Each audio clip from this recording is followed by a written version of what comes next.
second.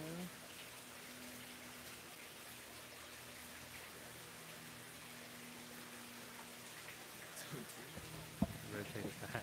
Is it on? Yep. Oh, hey, look. Hey, hello. What's up, fish tank people? How are y'all doing today?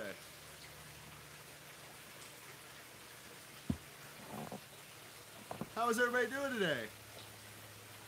Well, my name is Josh, and I work for Dustin here at Dustinsfishtanks. And this is the first time that you guys have ever had me do my own personal video for Dustin. So here I am, and I am just here for Q&A. Basically, you guys can get to know me, whatever you want. It's just Josh. There is no Dustin. It's just Josh Harris. Hi, Miguel. How are you? I'm scared of safety meetings. Scared of them. I don't know how to get there. Hi, Christy. How's it going? All the way from Toronto. So does anybody have any questions already queued up? Anybody have a question they'd like to ask?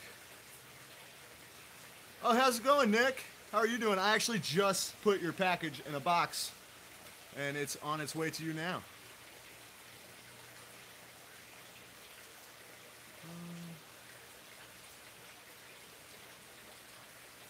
Dustin loves to fool around. What's up, Joey? Dustin does love to fool around. He likes to have a good time. What is Dustin like in person? And Dustin is a lot of fun.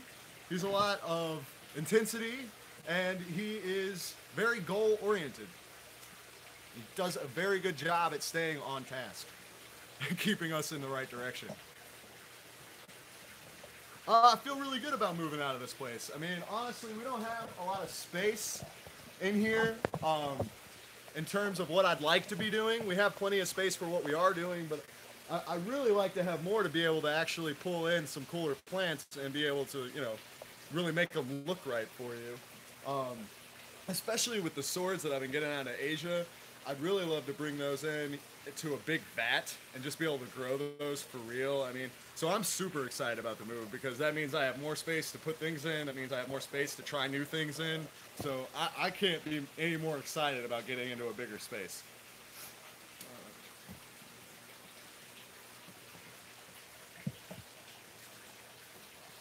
I've grown my hair out, so somebody just asked me, one drop basis, said, how long do you want to grow your hair out looking epic? I don't have the patience. So I honestly don't even think about it, and I spin fire, and I rarely tie up my hair. I just kind of let it like do its own thing, and I'll burn a lot of my hair in the back and wind up giving myself a haircut, essentially, just because I'm spinning fire and it catches on fire. So, I mean, I don't generally like think about it. I just let it grow. I like my hair, and I don't have any plans on changing it. So probably no time soon am I going to cut it. Thank you very much.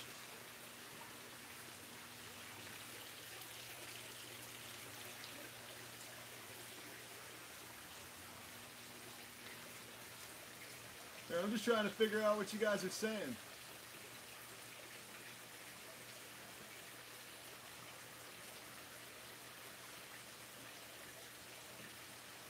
So Tyler Fuston asked me what my main job here at Dustinsfishtanks is.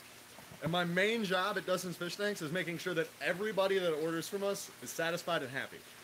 So that is basically my main goal. Now that has a lot to do with, you know, talking to you, calling you when you have a problem, calling you when you have, you know, a question about what you want to buy or anything like that. I do all of the ordering. I do all the maintenance here in the greenhouse. I clean all the tanks. I put all the tanks together. I order all of the plants. I decide new plants to send out to you fine folks. I set up new products for you guys on the site. I mean, I do a lot here. So I'm just kind of running the production side of the business. And that's my main job here at Dustinsfishtanks, which just so happens is essentially coming down to the fact that the whole point is to make you guys as happy as possible with what we're doing here. So that's my main job here.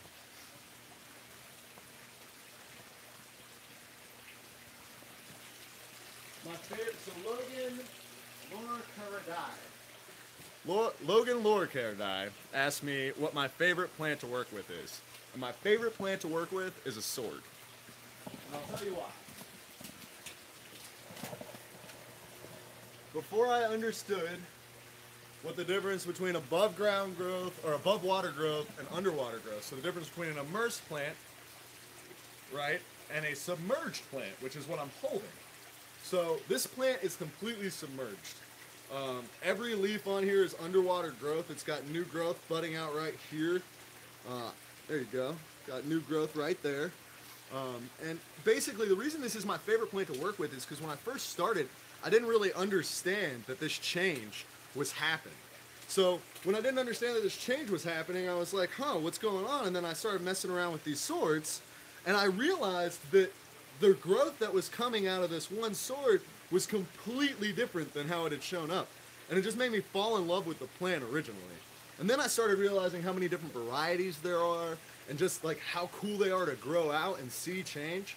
So, I mean, honestly, hands down, any type of Echinodorus, which is the scientific name for a sword, is my favorite plant. Like, I love these plants. They're beautiful. They have beautiful colorations in them. They're so unique, and I love them so much. So that's my favorite plant to work with. Sorry, folks, I'm trying to catch all your questions while still talking to you. So I'm gonna roll over here and try to look at some more questions.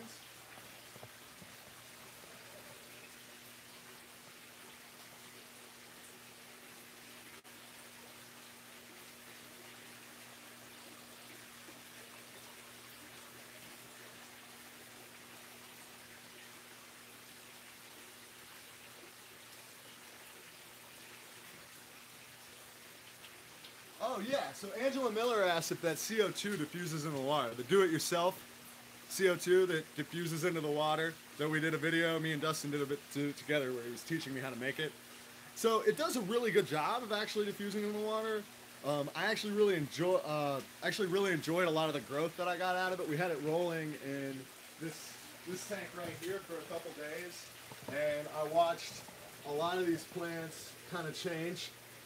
They went from, you know, I was just using the liquid CO2, which was working pretty well, but when we put the actual like homemade CO2 in there, I actually got faster growth. I would say everything kind of sped up. It wasn't dramatic or anything, but it was quite a bit. It was substantial, so it does pretty well. I stopped using the liquid CO2 during that, so I mean, obviously it did pretty well. I enjoy it, so if you're actually gonna use it, it's a good idea.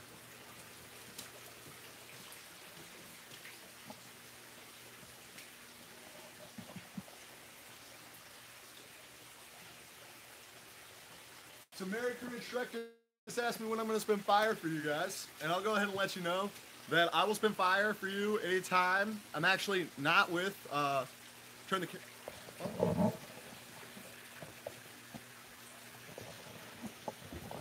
Yeah, it's not working.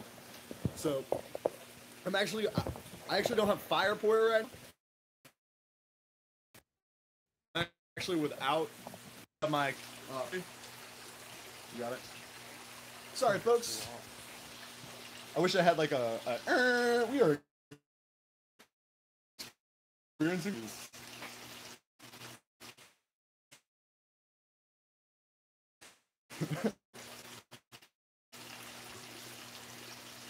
Please. What is going on? Rotate right because our orientation is lost. Oh, so like you have to be this way, right? Yeah. You have to be this way, folks. Sorry. So we're just awkwardly trying to figure this out. Hey, how's it going?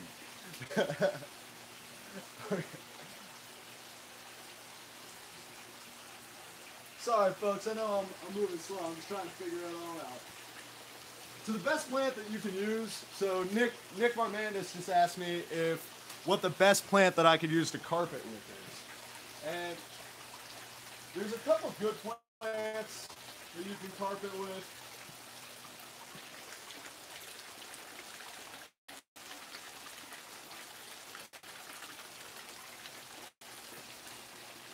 And so I've got some alright sage here.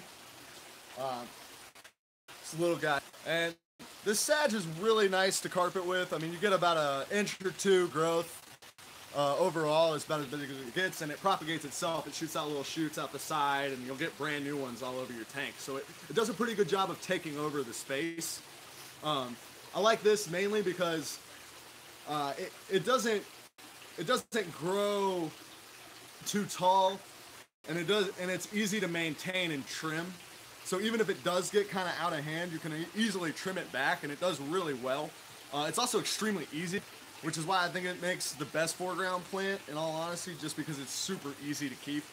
That's what I would use as my foreground plant. Now, this is another really nice foreground plant. This is called Baby Tears, and I really love Baby Tears. You can easily push this down in your substrate and get a nice, like, really beautiful, like, ovular look out of the front of your tank. That's another reason I really like this. I like it because of the leaf shape, and I like it because of its hardiness. Once it actually gets growing, it really just keeps growing really fast. So it has a really fast growth rate, and I like that a lot. Another good foreground plant is, I got some Luciophala here. So this is Luciophala, and this is, or Creepini, and it looks a lot like Baby Tears, as you can see, but it's not. It's a hydrocotyl Luciophala, and I really love this plant mainly because I love how small the leaves are.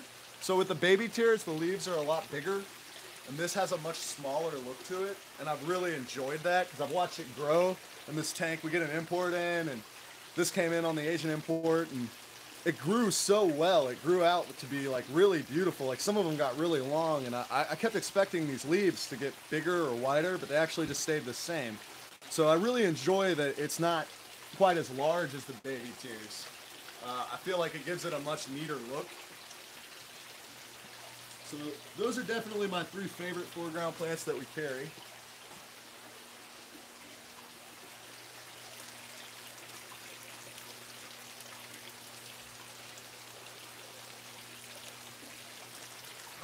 The biggest thing that so Chrissy just asked me what the biggest thing that I've learned about the hobby since I started working with Dee.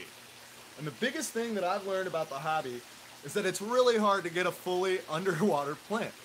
I mean, there's really nowhere I can go to get an underwater plant, and I find that really crazy.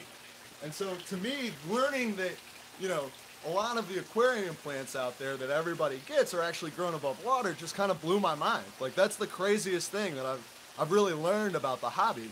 And that's why I've spent so much time trying to create underwater growth, is because I want to be able to send you something that is literally made. Currently, I don't have the space to do that. And that's really when I don't have the space. Now I do have the space. I do kind of convert all these plants now. I get these things, they're grown above water, and then I sink them in these high light tanks right here, and you get these beautiful, like, rooting, like, all this is brand new roots. It didn't show up with these roots. All these leaves on the top are all new from here up. I mean, and this has only been sitting here for maybe a week. So 7 days, and this thing's already shot off brand new roots and kind of gone up the whole thing. Now, if you ask me, it only takes about 2 weeks to almost fully convert a plant. And that's most plants, so that's an average. Some plants might be 3 weeks, some plants might be a week. For Anubias, I would say that's more of a 3-week problem. I would say it usually takes about 3 weeks to get really good growth out of your Anubias and feel like it's actually converting all the way. Hi, here's Josh. Sorry, folks, some technical difficulties. And that is our wonderful cameraman, Andrew. Let's give it up for Andrew, because Andrew is the man. All right? Thank you. He kills the game. So...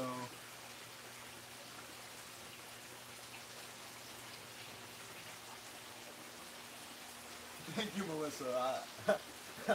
We keep getting sideways here. Hey, dude, so Ben Upton's over here. Hey, Ben, I just want to let you know that we totally sent out your wood with your fertilizers today, and we really appreciate your business. Benjamin is giving our growth juice a glowing recommendation, which I highly appreciate.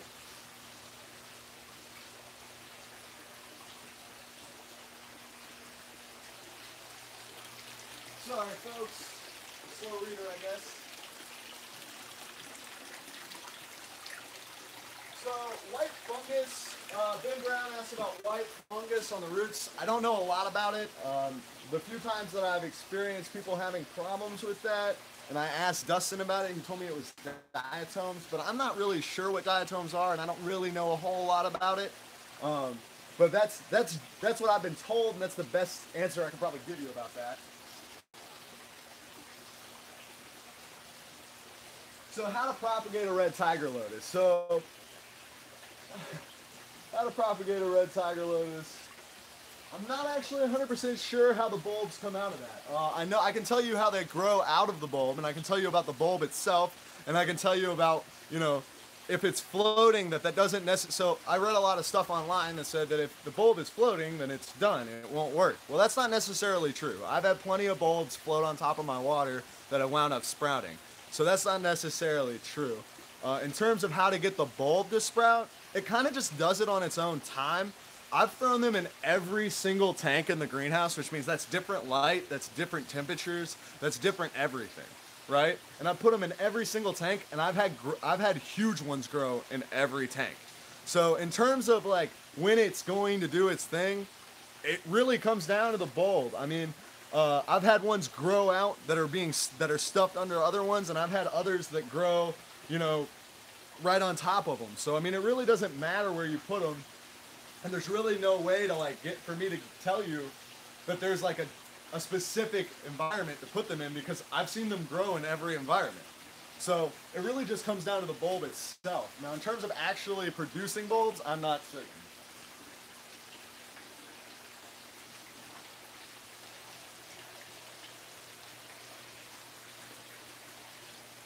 So the die-cast collector asked how long you should wait after establishing a 10-gallon before putting in other fish. He asked me to please respond. And I'll be honest with you, man, I don't really know a lot about fish. I wouldn't be the guy to ask about that. I'll be more than happy to, if you send me an email at greenhouse@dustinsfishtanks.com, and I will ask Dustin myself, and we'll get his opinion about that, and I'll get back to you. We got people attacking the greenhouse, folks. They're throwing bombs out there.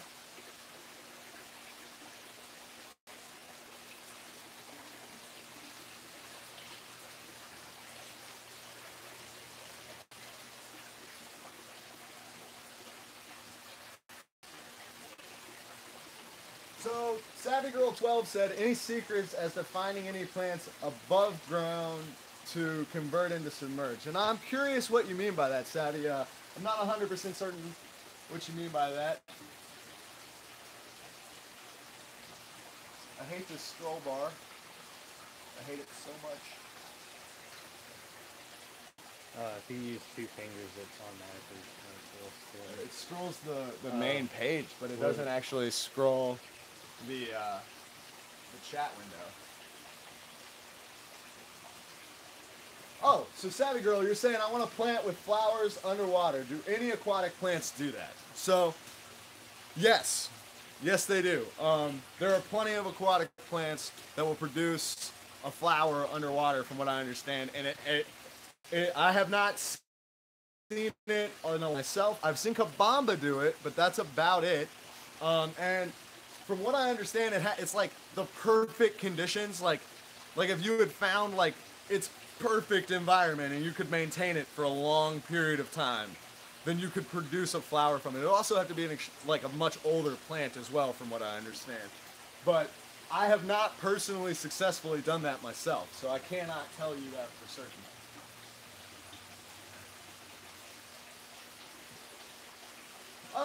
One drop base, you're asking about Java Fern. It's not really cool. So you don't have any problems with harder to grow plants. So then my question really would come down to, what's your pH at? So the harder to grow plants probably like a more acidic environment, and the Java Fern itself actually enjoys an extremely alkaline environment. So if you're putting it in a low pH, then it may not actually be giving you what you want. And the reason is because, I mean, it probably won't melt and it probably won't die or anything, but it's not going to grow nearly as fast as if it had a bunch of calcium or some really hard element, because that's what it is. I mean, it's a hardy plant. Like its root structure is this rhizome, and like most rhizome plants, it's extremely hardy. So you wind up getting all these beautiful leaves on top, and what you really want to understand is that like all of these leaves are firm, they're coarse, they're hard, right? So when you touch a plant and you touch its leaves and it's firm, coarse, and hard, I mean, it's gonna really love, you know, an African environment. It's gonna love something with hard water, high alkalinity. Obviously, we use crushed coral in the bottom of all of our tanks in this system. This is where I keep most of my Anubias. And that's why. It's because those plants really enjoy a harder environment. So I would suggest that you maybe tweak your pH a little bit, but you might want to look into the other plants that are harder to keep and find out what pH they prefer. And that you might just be running into a problem with two plants that have contradictory requirements. Now the Java Fern will probably be fine in the low pH. It's just not going to look nearly as cool as it could look. I think our phone battery's starting to run lower, so whenever you're...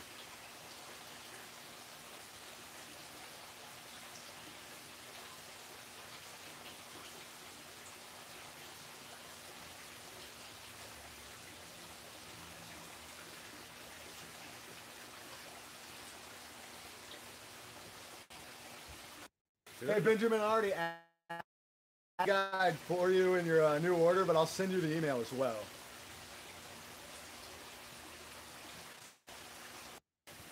Sorry about all the technical difficulties, Well, too. Robert Merle, I'm so sorry to hear that. Wrong package, just thing and send it to greenhouse@dustinsfishtanks.com, and I will make sure that you get taken care of.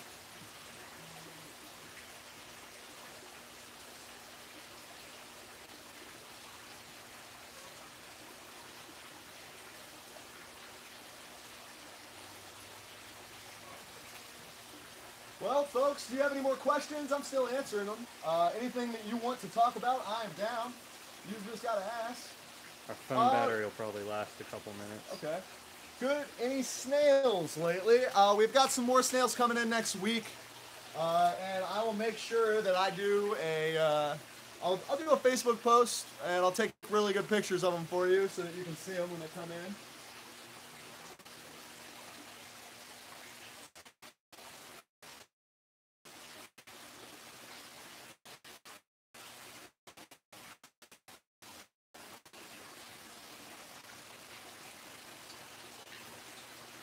Big Dog, what inspired me to actually start loving this with you guys is you.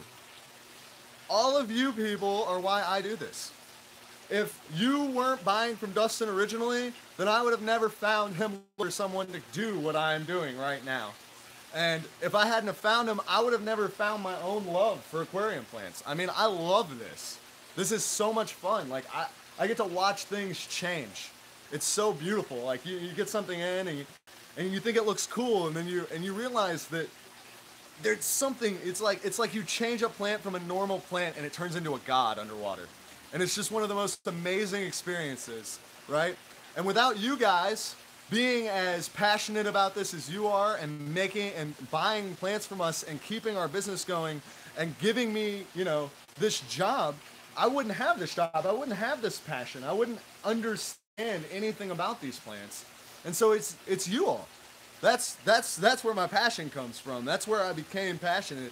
You know, talking to you guys on the phone, hearing what you have to say, realizing that, you know, you're concerned about your tank and that you just want somebody to help, and that we're it.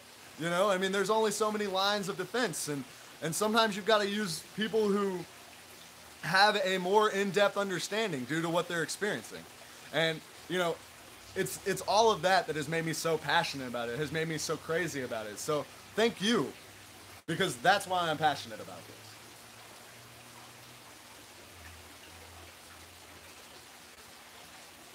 Okay, so Sean Nebula, you asked me for a favorite low tech, high light plant.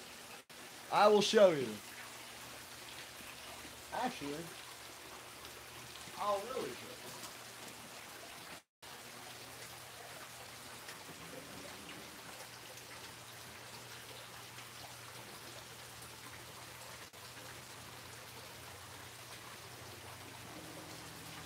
So this is a Ludwigia inclinata, and so what has happened to this is this plant went from being above water growth to being a fully underwater plant and has now started shooting off all of this crazy tiny growth that you see on the top 6 inches, 7 inches of the plant.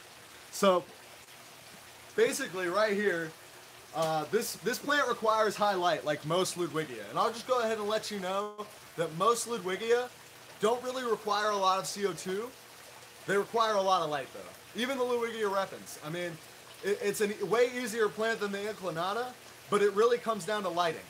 And I mean, that's just the honesty. Like, that's why all my Ludwigia are in these top tanks over here. It's because they're in high light tanks because Ludwigia needs high light. That's what they want.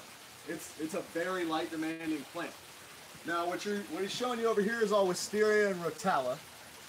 And what I have over here is this is Ludwigia repens, Reuben. This is Ludwigia repens red. This is Ludwigia inclinata right here, and right here, if I can find a stepping stone. Oh. Is the Ludwigia brevites. Now, I love this plant, and I love this plant because the same reason that I fell in love with the sword over here. I saw this plant come in, and it looked lame. You know, it looked like it had tiny little oval leaves on it. It just didn't look cool at all. And now I have these beautiful, narrow leaf, like, sometimes I get these red tones, sometimes I get purple tones through the leaves. I mean, it's just an amazing plant. And this is another, you definitely don't need CO2 for the plant. This is exactly what you were just talking about. This is a low-tech, high-life plant. Ludwigia brevites. I love this plant. We'll lose battery any moment.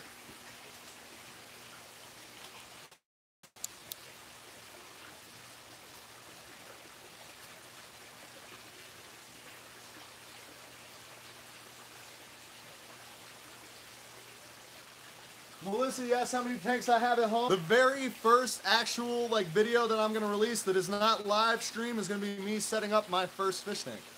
So I don't have any fish tanks. These are all my fish tanks. You're staring at them. Everything that in here, I mean, I've got 1, 2, 3, 4, 5, 6, 7, 8, 9, 10, 11. We got 16, 22, 25, 26, 27. I got 28 fish tanks. And that's all I have. I don't have any at home. So we're actually we're gonna fix that. We're gonna throw a fish tank in my house. I'm gonna put it right there in the front window.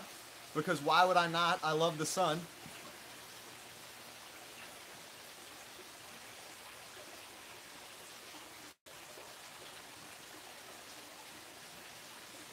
So, what do you mean? I'm sorry, Jesse Buffington, you asked a question. What about temperature for growing outdoors? I'd have to ask you to elaborate.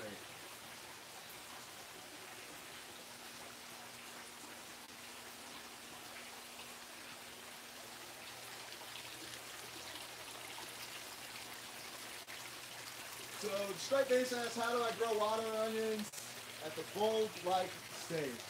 So the most you're going to want to do is you're going to want to plant only about 1/3 of the bulb into the substrate.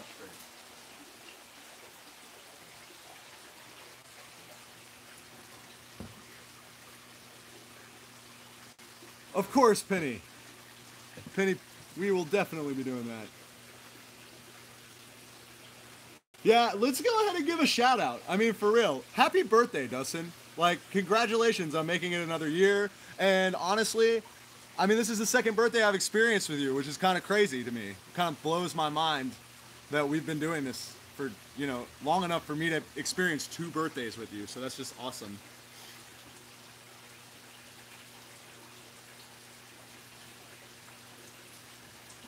What do you think I think? And should have stopped.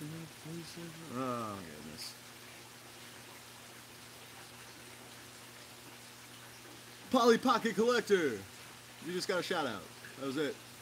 You got it.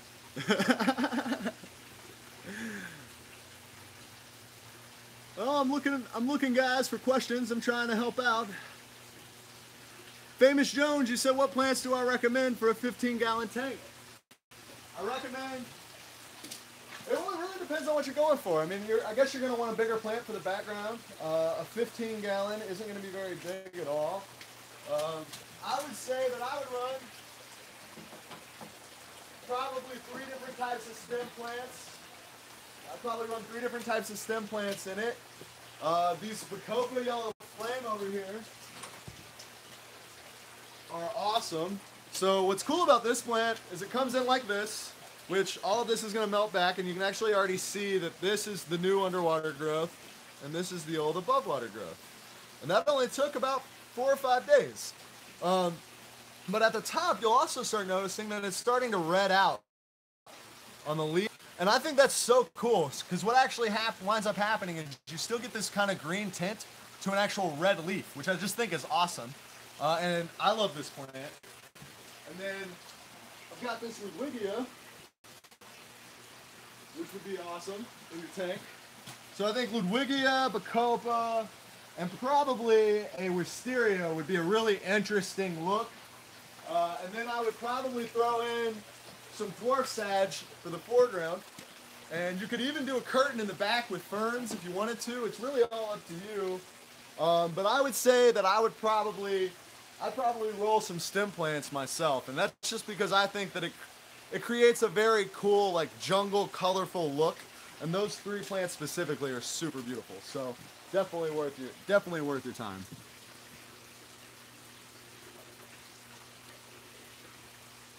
It'll go at any time, so if you want to sign off or anything. Steve Nessison asks, can you trim any type of plant? So far, I have experienced that, yes, you can. I peel things back all the time. Dustin freaks out sometimes because I'll pull a sword out and I'll rip all the roots off the bottom. It's because they're all above water roots, right? So like these leaves, every time a leaf shoots out, a root shoots out, it seems like. And the ones that are connected to the old leaf structure, right, seem to melt back when I put them in the tank and convert them. So I like to rip that off because they're sucking away nutrients from those good roots and stopping the plant from actually getting what it needs. You can trim back any stem plant. That is certain. It'll grow. And the trick to trimming things back, Steve, really comes down to you need a leaf and a root for photosynthesis.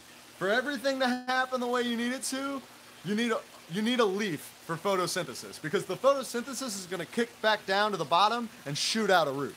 So as long as you have at least one leaf, you have a chance to bring that plant back. Now, when you're trimming back something, like say because it's getting too tall, there's really nothing I haven't seen that you can't trim back.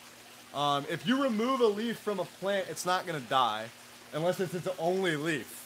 So I hope that answers your question, Steve. If you have any, if I didn't answer your question, please elaborate on your question and I will try to get back to you.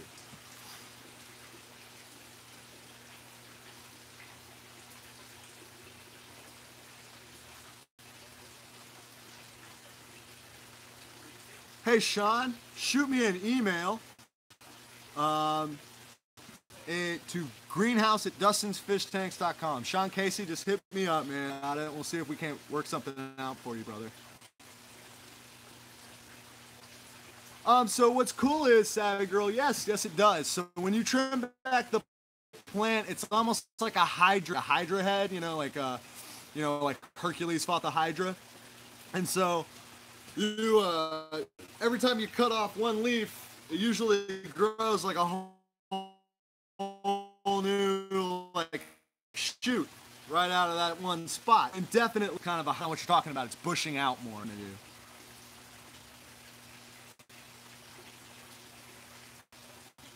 Casper, what plants am I going to put in my tank? I'm probably going to run some pretty big swords in the back. I'm not going to lie. I like Anubias as well, so I'll probably try to roll a decent size Anubias. And I really love that Bacopa Yellow Flame, so I know that's going in my tank. And then I also really like Windelog, so I like this Java Fern Windelog a lot. I love it, man. I mean, this stuff's so cool. and it comes in so tight. I mean, like these get so big and wide, and like this frilliness is just so pretty. And I really love this plant. So this is probably what I'd like to run as my fern.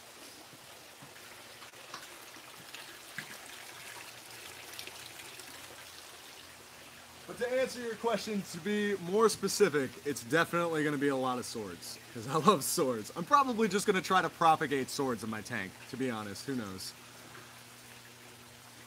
It's one of those things, I feel like I'm not really going to know where I'm going with it until I'm sitting right in front of it and I'm doing it. You know, I almost don't want to plan it because I feel like that would take away from like the creative process, right? Hey, thank you, Melissa, very much.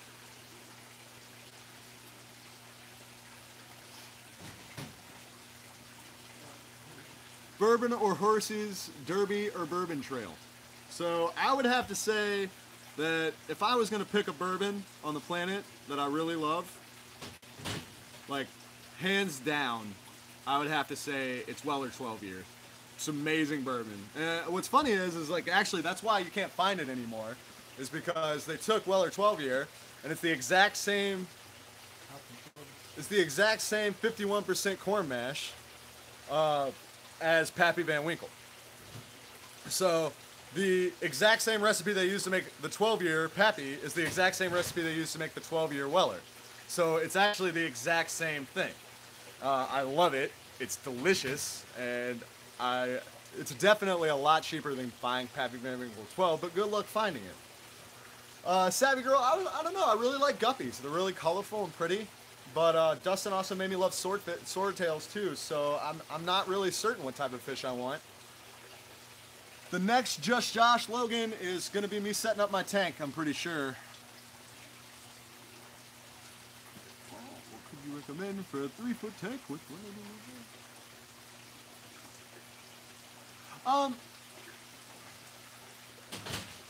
So Tiny's Doolittle. I would probably say that you could roll with some pretty nice val in the back.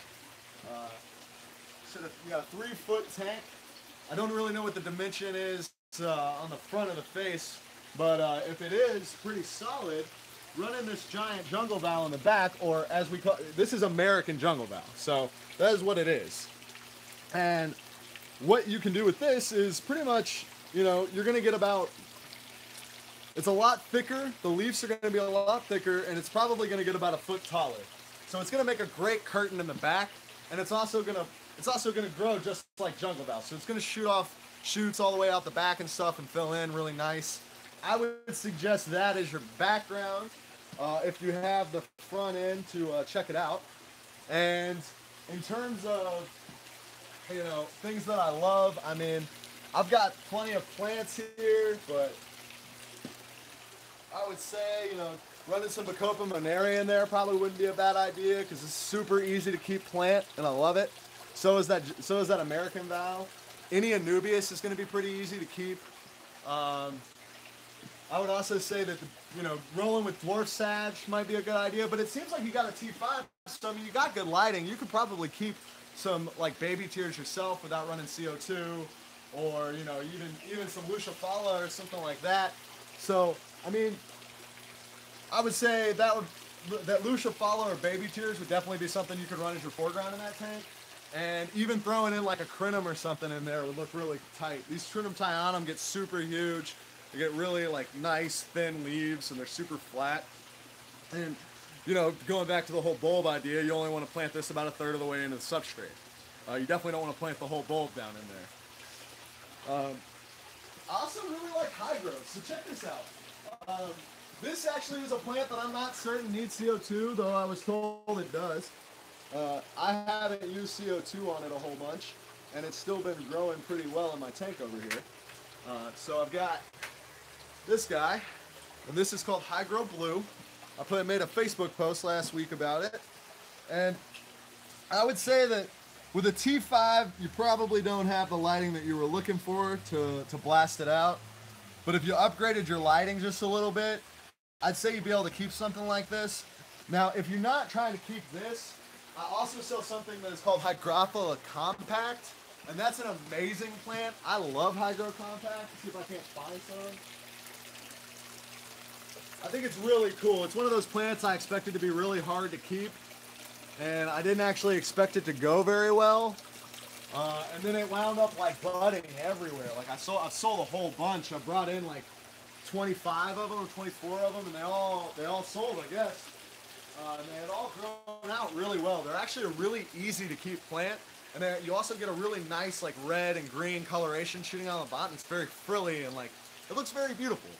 And it also doesn't get very big, so that's like another big deal with it.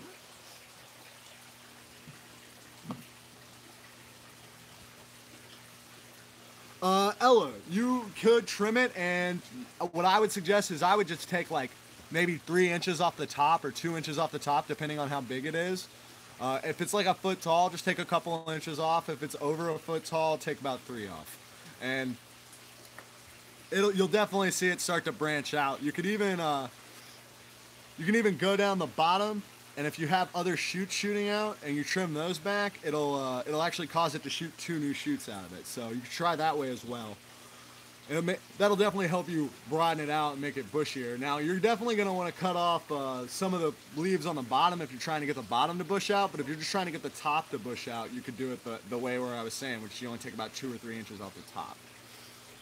Tyler Fustin, I think that the Phoenix 24/7 lighting is not the same as my standard double LEDs. I mean, that's just the facts. It's a good light. I just think that you're going to get a wider spectrum and you're going to get better results with my light. It's my personal opinion.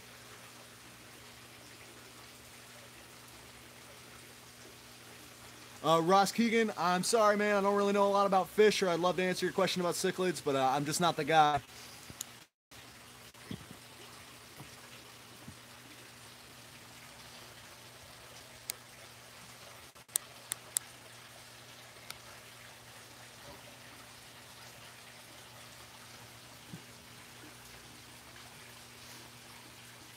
My Cranthum Monte Carlo, I haven't kept a lot, Mickey, but I bet you, Dustin, if you send me an email, Mickey, to greenhouse@dustinsfishtanks.com, I bet you Dustin will have some advice for me for you.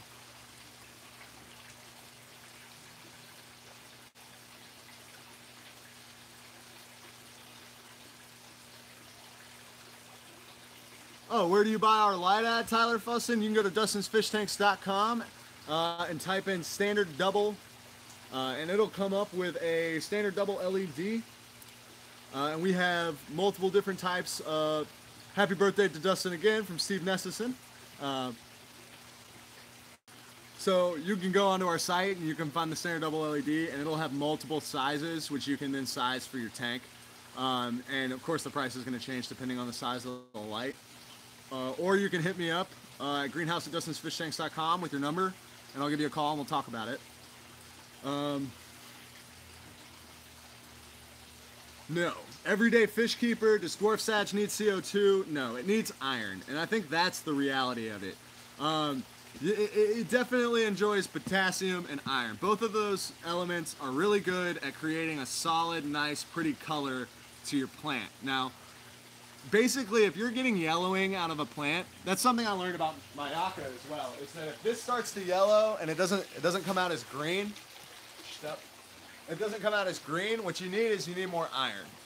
And that's my suggestion. So if you're having trouble with dwarf sage, maybe you should find an iron supplement, and that'll probably help you out. What lighting does a dwarf chain sword need? It doesn't need really high. It doesn't need a really high light at all. It really doesn't. It grows a lot like dwarf sage. We're growing it in a high light tank right now, but it doesn't really like dwarf sage. It doesn't really need an amazing light. You just need like a standard light. And I'll go ahead and be honest with you people, if you're not getting sunlight into your tank, I would find a way to do that. I mean, there's no question that the sun is an amazing light. It's outside, you know. I mean, it's coming in through your house, so you may as well use it, right? Hey, Mickey, that's great. Oh, that's awesome, Mickey. Well, yeah, man. That sounds awesome. I love this man sometime. That'd be sweet. A star is born. Well, thank you, Mary. I don't know if I'm a star, but I appreciate it.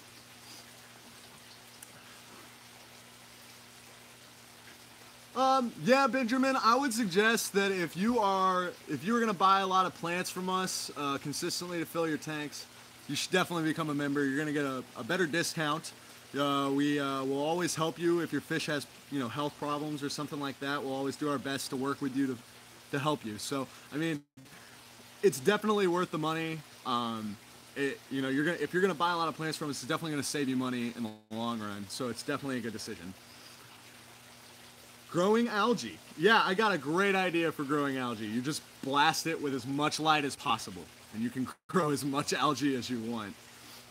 Basically, all that is algae is just excess light. So if you're getting light, like I actually tried to explain this to somebody the other day, is like, I'm putting in this much light into this tank, and there's only this many plants. So if I'm putting more light into the tank than the plants need, then it's going to develop algae, because the plants aren't sucking it in through photosynthesis, and the light is actually turning into algae. That's what's happening. Is it's hitting this bacteria in there, and it's starting to grow algae.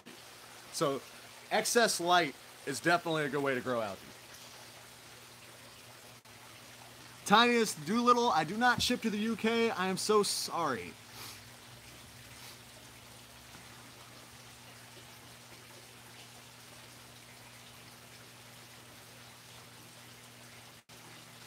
I'm not sure what you were asking, Nick. I guess I missed one of your previous questions as well, so feel free to hit me up with an email, and I'll get back to you, or I'll hit you up on the phone later. You tank, low light. What plants would you... besides mosses, Java ferns, and anubias? Well, I probably wouldn't use Java fern, mosses, and anubias in your 6.2 pH. Mainly because they're not going to enjoy that. That's an acidic environment. It's not an alkaline environment. So that's definitely on the not hard water side of things. So I would definitely say that I would suggest something like Hophifolia. That is an anubias, mainly because it enjoys that lower pH. I would also say Ludwigia is an easy to keep plant, so I would go with that. That's going to do well in your lower pH. The Rotala isn't going to get as beat up in the lower pH either, and I think even the Bacopa Yellow Flame would do well in your low pH. I know that the red swords don't really mind a lower pH either. Most of the swords don't mind a lower pH, so those might be some good plants to look into for yourself. But I really wouldn't suggest a lot of ferns or mosses or anubias because they really wouldn't like that environment.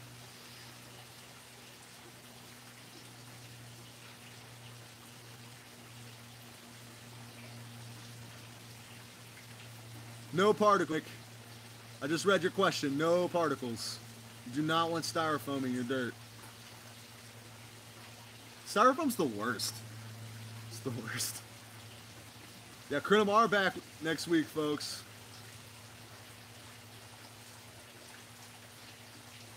What temp is the greenhouse right now? It is a whopping, what would you say, like 25 degrees outside? Roughly. Yeah, okay.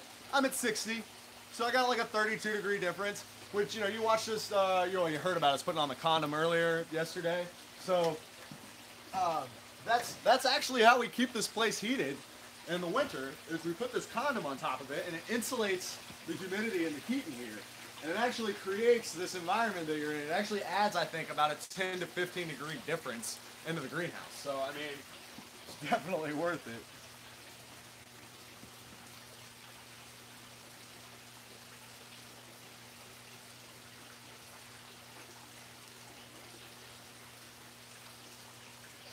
Famous Jones, I love tissue cultures. I do. I just haven't dealt with them a lot.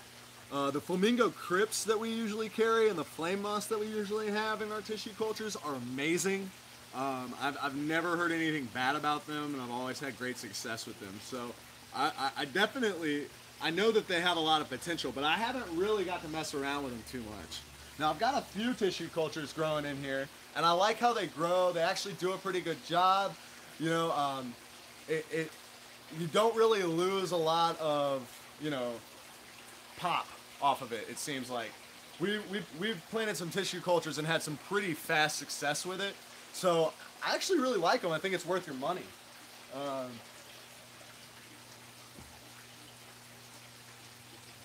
I don't know about a dry method of planting an aquarium, but I believe that it would be pretty simple. I suppose you could plant all your plants in there and then fill it up without any water in there. Nathan Wu, when is Dustin going to make the pond bigger? That's a good question.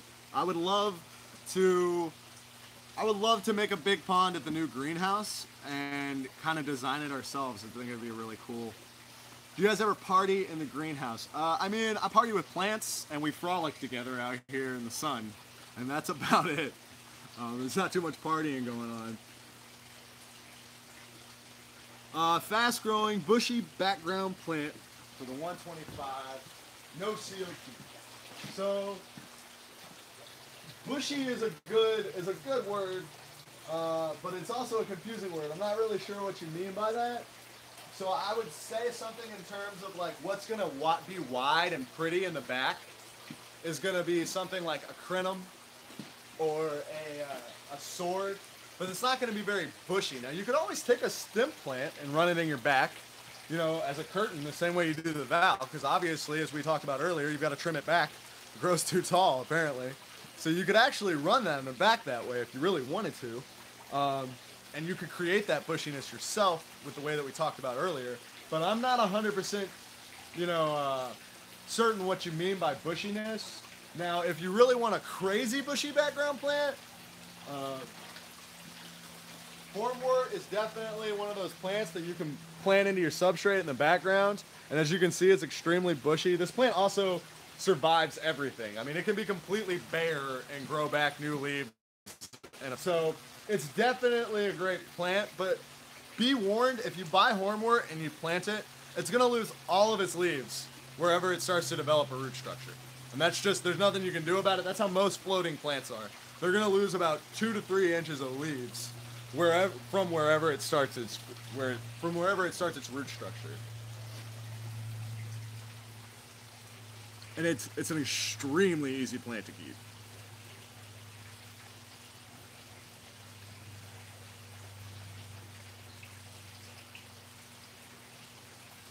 Kabamba likes cooler water and highlight, or it slowly dies off. So I've experienced some problems with it on its cooler problem, but in terms of highlight, it doesn't necessarily need extremely highlight.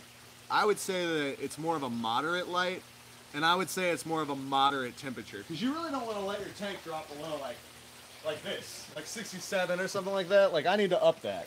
So, I mean, you know, you definitely don't want it to really drop that low. Most plants are going to do the best in a 72-degree environment, but the Kabamba probably would like the 67 to 68 degrees.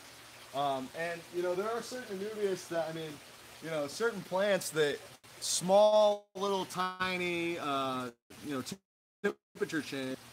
I mean, I've grown it in about 68 degrees, 69. I've watched it grow. So, I mean, you may be right, but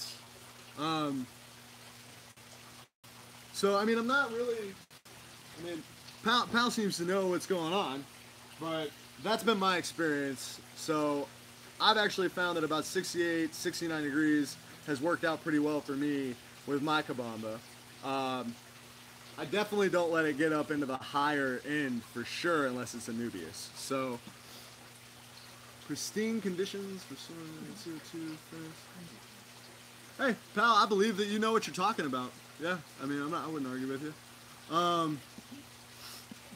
And like I said, it's just been my experience. I'm also in an extremely high light environment, so my experience is that of a person that has an extreme amount of light flowing into their greenhouse on a consistent basis from the sun, which is like the best light that I could get. So I mean, that is part of that. Plant is the fastest growing plant and a pH 7.2 highlight, no CO2. Fastest growing plant and a pH of 7.2 with high CO2 would probably, I mean, I do know a little bit about bourbon. definitely know a little bit about bourbon for sure. I'm a big fan. I actually worked at a bar for serving tables. That's why I know so much about bourbon.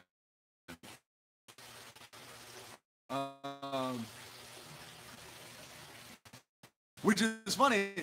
You know, a lot of people think that bourbon has to be. Did you know that has to be in the USA? It doesn't actually have to be made in Kentucky. There's actually a bourbon called OKI, and it's made in Indiana, in Kentucky, and they bottle Ohio. OKI. How weird.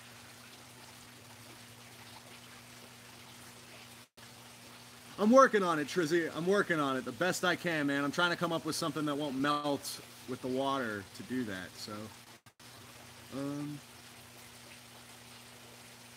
hey, thank you, Famous. Thank you so much. Yeah, I am starting to break up. What time is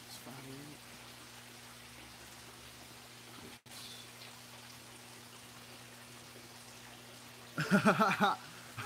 That's an unfortunate situation, Savvy Girl. Well, folks, I am running out of time. We're rounding about at the 5:10 mark for myself. So I think I am ready to take a breather, folks. I've been here all day. Kind of tired. If you guys have any questions, my email address is greenhouse@dustinsfishtanks.com, and you can get in contact with me through there. I will check my emails. So you guys have a great day, and tank on. Later.